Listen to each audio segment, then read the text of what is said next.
Pa-X-ray. Mild liboscoliosis, torticolumbar vertebrae hypertrophic degenerative change. Grade 1 spondylolisthesis, L5 over S1 with mild lumbosacral instability. Please correlate. Okay.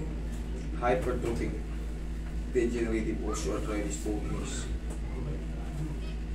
Hypertrophic osteoarthritis right calcaneus. Alam niyo ibig sabihin nito, sir? Hindi na-explain sa inyo. Bali, technician lang naman kasi turulong sa akin sa harapan. Bas.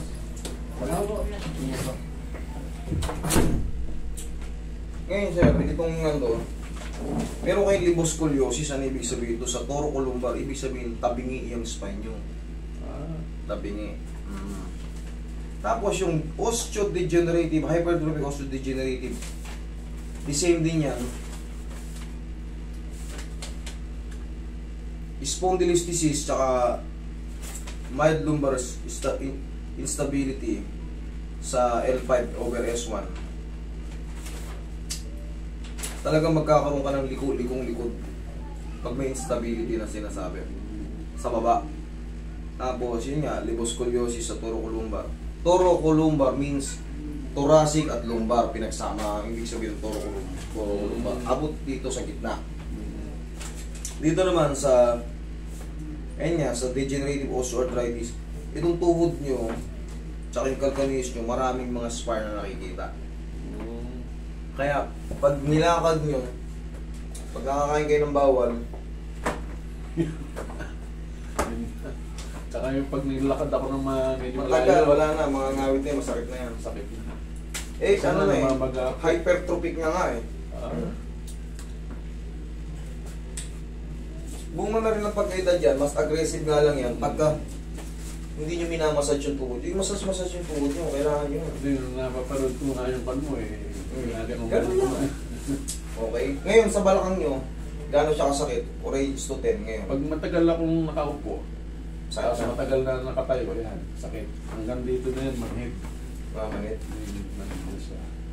Sige, konti rito sir. Ayan o. Hypertrophy. Napapanood nyo na ako, di ba?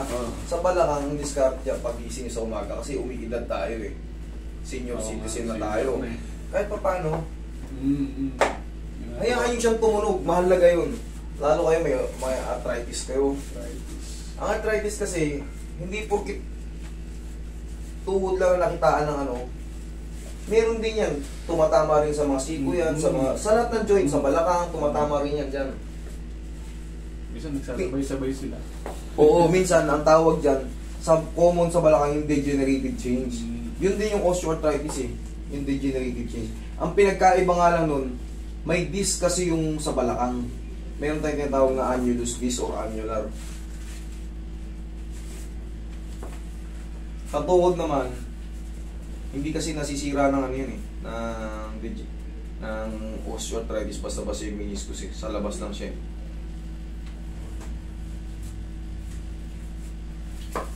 Tayo ka konti ka.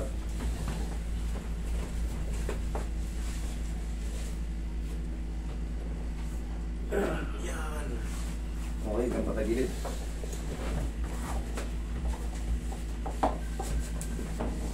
Pag-ukulit po biro yung malamig. Kaya lumakas sa tubig yun. Kinukulos ka ulo.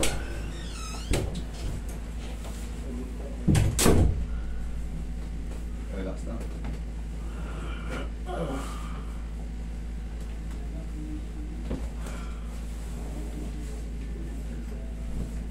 Magbawas-bawas kayo sa maalat, sir ha. Medyo bata-bata pa naman kayo. Kailangan nyo talaga yung lalo matatabang pagkain, mga prito-prito. Bawas tayo kahit paano, magulay-gulay mo tayo, gusto ko konti. Ano yung pagdating nyo na 70, kasi papunta na tayo dyan eh, mas magiging worse pa yan, totoo lang.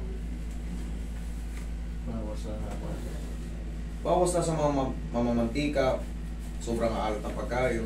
Baka mahilig kayo sa adobo eh. Baka mahilig kayo sa mga bago-bagoong pa. Sausawan ng patis. Bawas-bawasan nyo yan. Kasi, hasta kilin talaga kayo na ano. Kaya kung mapapansin mo, sabay-sabay nagkikirutan. Hindi ka matiyaya. Eh, siguro, sa kinakain kasi natin yan na nagde-develop yung mga purines na tinatawag, yung deposito. Tapos, sabayan lang din natin ng mga kahit pa paano, paunti-unting stretching. Okay? Hindi naman kailangan maraming stretching eh. Ang mahalaga, nag-iinat lang tayo, naglalakad tayo kahit pa paano. Yung sa umaga, magbilag-bilag tayo. Ready na pa kayo. Sakto niyo po yung mga...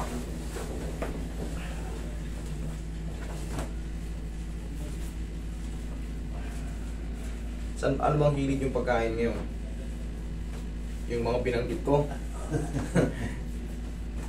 Minsan tumitikim din ako, pero iwas-iwas na nga din. Yun talaga, laking epekto. Laki na ng pinayat ko eh. Dati, 220 pounds ako eh. Alam mo sir, hindi kayo dapat manghinayang doon. Kasi habang umiidad tayo, umihina yung mga tuhod at balakang natin. Oo. Pag sobrang bigat natin, umiidad tayo, lalo tayong mapupunta sa higaan na lang. Gets nyo? Oo. O, di malaking bagay yung pumapayat kayo. Hindi naman kayo nangangayon, hindi naman kayo manuris eh. Hindi naman kayo yung mukhang may sakit eh. Yung iba kasi pumapayat, tumataas ang balikat. Isa inyo, hindi naman eh.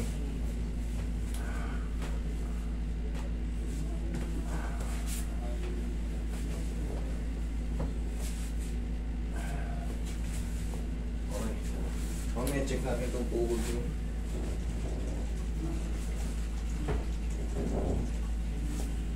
Pag nakaibabaw na kayo, tihaya. Ayan, dyan na kayo.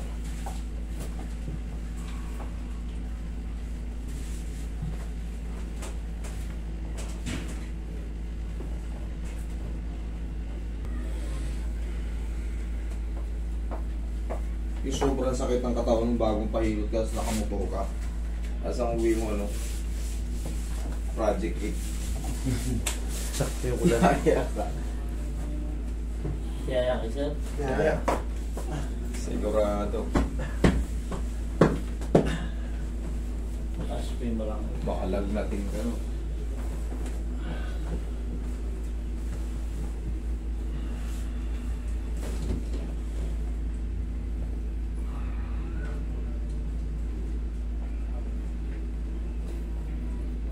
Okay, inhale.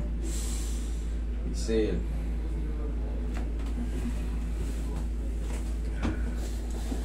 Kaya may higa lang po kayo. Ngayon may laro nila sita. Kano kaya parada mo? May mas disgrasya pa ako. Pag may laro kayo, ngayon, sumusumpong ba, masakit ba sa gout? Hindi. Hindi. Huwag niyo imamasal siya. Pagka sumusumpong yung gout, naku, huwag yung papamamasage kasi lalo na kayo malulumpo. Hayaan nyo lang siya mamaga, iniinuman na ano yan, Okay. ng mga gamot. Magpa-check up kayo para bigyan kayo ng ano, Meron akong umiinom. pag ano, gout. Pagkambing ako. Eh ano na pala kayo eh, ibig sabihin kasi ng gout, matakaw kayo sa mga ano, protein. Bawal na yan. Ibig sabihin may tama yung liver nyo pag may ano kayo. Ako nga. Pag may liver, ay may gout kayo. Ayun na liver ako. May mga fatty liver yan. Kasi ang kinikreate ng liver, amino acid. Ngayon, pagka sumablay na yan sa mga dinigest nyo, kanyari more on protein kayo, mga karne-karne na pula, red meat, laman loob. Ang kinikreate niya na uric acid. Hindi na ito. Hindi na amino acid yung mas madulas. Amino acid talaga ang kinikreate niyan. Pag nagkaroon tayo ng mga fatty liver or iba pang mga, huwag naman sana yung mga liver cirrhosis tinatawag. Ano na, magtuon-tuon na yan, susunod yan, bato. Magkakaroon tayo ng kidney failure. Marami na kasing doktor ngayon na ano, vlogger. Manood kayo sa mga vlogger na doktor, malaking bagay din. Matututo kayo ng mga kung bakit ano to, bakit ganito, ano to, bigla na lang kumirot, ano to. Ganon din, papacheck up din tayo, di mag-benefits na lang tayo sa panonood din sa kanila. Nagbibenepisyo sila sa kahit pa paano, hindi na kayo pupunta ng ano, na inaano din eh. Example, kaila Doc Willie Ong, di ba? Doktor yan, di ba? Vlogger yan mga yan. Sila Doc Chin, Dr. Arboleda. Maraming doktor na ano ngayon.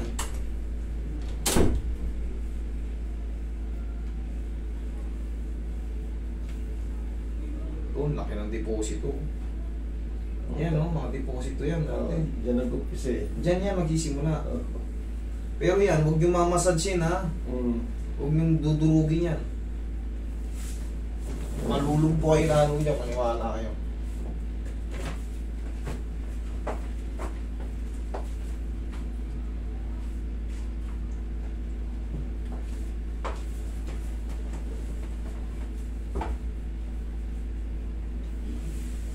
Doon maraming ituturo yan dyan. Patulad niya, patututo pa kayo ng mga diet. Kung ano yung mga bawal sa inyo, tapos yung tamang ehersisyo lang. Makaka-recover. Ito, yung para mawala itong mga deposito na to, kumain kayo ng ano, celery, carrots, green apple, cucumber, i-blender nyo. Yari yan. Kasi kulang lang pepino tsaka carrots ang blender ko, kulang pala. Celery tsaka green apple. Oo. Tapos pag nagsawa na kayo sa lasa, tsaka kayo bumili ng honey, kahit pa paano lagyan nyo ng mga ilang kutsara. Kasi safe yung ano nun eh, yung ano nun, lasa nun, matamis. Very safe yun eh. Hindi siya, Oo, hindi siya makaka-apekto sa mga iba pang ano, blood ano natin, problem. Sige nga, tayo kayo, lakad kayo. O, tignan nyo ngayon yung balakang nyo, kung gaano ka sarap. Ha? Oo nga. O, diba? Tapos, sir, yung exercise natin ganun ha. Tingnan ko nga. Ginagawa ko na yun eh. O, sige nga. 1, 2. Yan ang pagkagising. Hindi kayo iinda ng ano. Meron man pain kung sakaling nabasag yung mga disc nyo.